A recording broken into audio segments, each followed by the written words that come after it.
दोस्तों, अगर आप क्रिप्टो मार्केट को फॉलो करते हो तो आपने जरूर देखा होगा कि बिटकॉइन जो कभी आसमान छू रहा था अचानक भारी गिरावट में आ गया।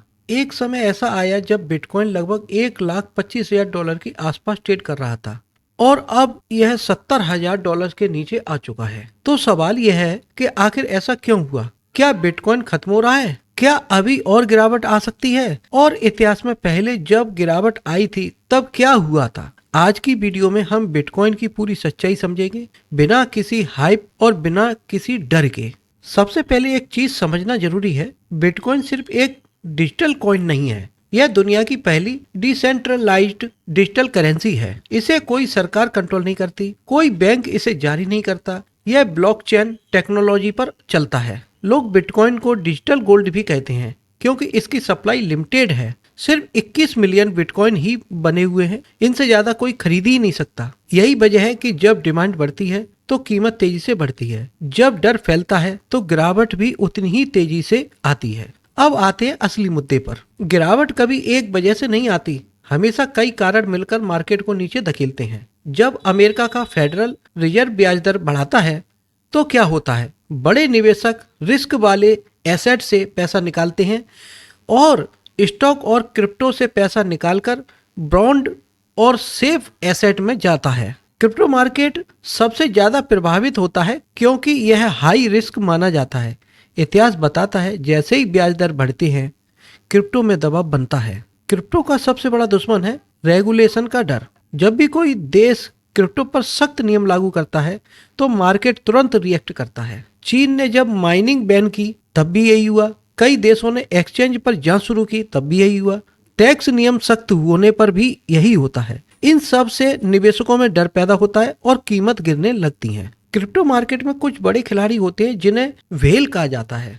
जब ये लोग बड़ी मात्रा में बिटकॉइन बेचते हैं, मार्केट में सप्लाई बढ़ जाती है, कीमत तेजी से गिरती है बिटकॉइन की। छोटे निवेशक घबराकर बेचने लगते हैं। ये बहुत बड़ा कारण है, इससे गिरावट और तेजी से हो जाती है। जब कोई एसेट बहुत तेजी से ऊपर जाता है तो एक समय पर लोग मुनाफा निकालते हैं। बिटकॉइन जब नए हाई बनाता है तो पुराने निवेशक प्रॉफिट बुक करते हैं। यह मार्केट में नेचुरल करेक्शन होता है। कई बार गिरावट मार्केट के अंदर से भी आती है, जैसे एक्सचेंज बंद होना, हैकिंग, बड़े प्रोजेक्ट का फेल होना।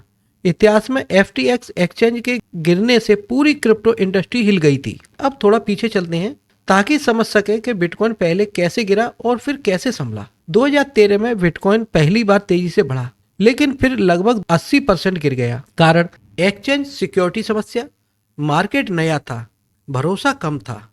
यह सबसे चर्चित क्रैश था। बिटकॉइन लगभग $20,000 तक गया और फिर गिरकर लगभग $3,000 रह गया। कारण ICO बबल फटना, ज्यादा ओवर हाइप और रेगुलेशन का डर। ये तीन मुख्य कारण थे। बिटकॉइन लगभग $69,000 तक गया और फिर गिरकर $15,000 रह गया। ये बात है 2021-2022 की। कारण ब्याज दर बढ़ना, Terra Luna crash, FTX exchange गिरना। सबसे बड़ी सवाल, क्या गिरावट अभी खत्म हुई है? सच्चाई यह है, क्रिप्टो मार्केट बहुत वॉलेटाइल होता है। अगर ये चीजें होती हैं तो गिरावट जारी रह सकती है। ग्लोबल इकोनॉमिकल संकट, ब्याज दर और बढ़ना, बड़े निवेशकों की सेलिंग, नकारात्मक रेगुलेशन, अगर ये कारण रहते हैं तो गिरावट और भी रहेगी। टेक्निकल एनालिसिस के अनुसार मार्केट अक्सर पुराने सपोर्ट लेवल पर रुकता है।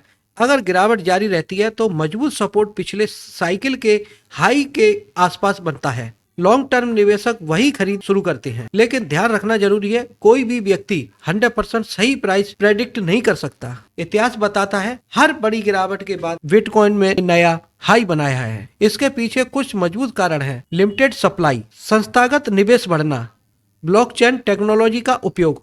हर 4 साल में बिटकॉइन हॉल्विंग के बाद अक्सर मार्केट में तेजी देखी गई है।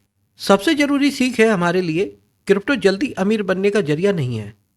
मार्केट धैर्य जरूर मांगता है। रिस्क मैनेजमेंट सबसे जरूरी है। भावनाओं में ट्रेड करना नुकसानदायक होता है। ये हमेशा हमें सतर्कता से काम करना चाहिए। क्रिप्टो मार्केट बहुत जोखिम भरा है, ये ध्यान रखना चाहिए। हमेशा अपनी रिसर्च करते रहने चाहिए और उतना ही पैसा लगाएं जिसे खोने पर आपकी जिंदगी प्रभावित ना हो।